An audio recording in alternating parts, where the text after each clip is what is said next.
नाज़रीन, आज हम बात करेंगे कपास की पैदावार के बारे में। हमारे साथ एग्रीकल्चर के एक्सपर्ट डॉक्टर अबेदुल्ला मौजूद हैं। Doctor Abidullah, welcome to the show. Doctor साहब, ये हमें बताइएगा कि पाकिस्तान में कपास की पैदावार जो है बतदरीज कम होती जा रही है और जैसे जैसे कॉटन की एक्सपोर्ट्स बढ़ रही हैं हमें ज़्यादा रॉ मटेरियल जो है कपास जो है इंपोर्ट करनी पड़ रही है, तो ये पैदावार में कमी की वजूहात क्या है? बेसिकली कॉटन जो है ख़रीफ सीज़न की क्रॉप है। ख़रीफ सीज़न में हमारे पास 4 क्रॉप मेजर क्रॉप्स हैं।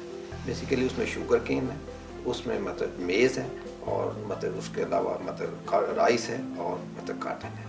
तो अगर देखा जाए मतलब आम लोग ये समझते हैं कि शायद मतलब जो है शुगर केन जो एरिया है वो मतलब कॉटन का गेन कर रहा है, हालांकि मतलब ऐसा नहीं है। अगर हम लास्ट मतलब 18 साल का ट्रेंड देखें 2001 से लेकर 2019 तक, मतलब ये क्लियरली नज़र आ रहा है कि शुगर केन का एरिया जो है वो 18% या 19% बढ़ा है, लेकिन मेज़ का एरिया जो है वो ऑलमोस्ट 40% बढ़ चुका है और इसी तरह राइस का एरिया 19% बढ़ चुका है, जबकि मतलब कॉटन का एरिया 18% कम हो गया है।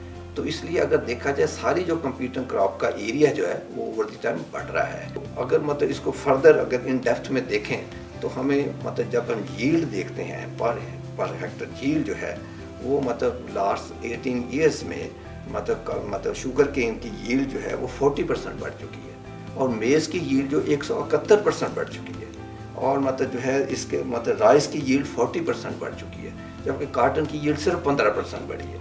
यहाँ से ये बड़ा क्लियरली नज़र आ रहा है कि मतलब जो है बेसिकली यील्ड मतलब higher yield mean higher profitability. Doctor साहब, फिर हमें ये बताइएगा कि कॉटन की पैदावार को हम किस तरह जो है बढ़ा सकते हैं? तो हमें कॉटन की पैदावार को बढ़ाने के लिए हमें नए बीज लाना पड़ेंगे, नई रिसर्च चाहिए, क्योंकि कॉटन के ऊपर इतनी रिसर्च नहीं हुई, तो जिसकी वजह से उसकी प्रोडक्टिविटी बड़ी स्टेबल है, मतलब जो है बढ़ नहीं रही। तो हमें उसके लिए बहुत ज़्यादा उसके लिए हमें रिसोर्स बेसिकली स्पेयर करने की ज़रूरत है रिसर्च सेक्टर में, ताकि हम नए जदीद सीड मुतारफ़ करा सकें फार्मर को जो ज़्यादा पैदावार दे सकें। तो ये बहुत मतलब इन्वेस्टमेंट के बगैर नहीं हो सकता, गवर्नमेंट को इसके लिए बड़ा सीरियस स्टेप लेने पड़ेंगे।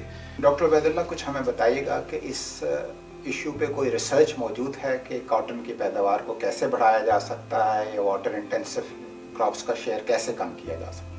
यस डॉक्टर साहब, मेरा इसमें मतलब पॉलिसी ब्रीफ भी है और मतलब जो है बेसिकली जो नॉलेज ब्रीफ भी है, जिसमें मैंने बड़ी ये क्लियरली एस्टिमेशन की है और ये बताया है कि 1 लीटर वाटर से मतलब कॉटन से कितना प्रॉफिट आ रहा है, शुगर केन से कितना प्रॉफिट आ रहा है और मेज़ से कितना प्रॉफिट है। जो मैंने अभी फिगर्स रिपोर्ट की हैं ये उसी मेरे बेसिकली नॉलेज ब्रीफ से हैं और ये आपकी पब्लिश रिसर्च है, ये पब्लिश रिसर्च है, पाइड के प्लेटफॉर्म से है। नाज़रीन, जैसा कि आपने देखा डॉक्टर अबेदुल्ला ने जो हमें बताया कि टेक्नोलॉजी का इस्तेमाल ना करने से और जो है रिसर्च का इस्तेमाल ना करने से नताइज क्या होते हैं। हमारे कपास की पैदावार बतदरीज कम होती जा रही है और उसकी मेन वजूहात ये हैं कि हम जो है जेनेटिकली मॉडिफाइड क्रॉप्स को इंट्रोड्यूस नहीं कर सके और हम ऐसी क्रॉप्स का जो है शेयर बढ़ाते जा रहे हैं कि जिनमें पानी का इस्तेमाल ज़्यादा है और पानी की पाकिस्तान में बहुत कमी है।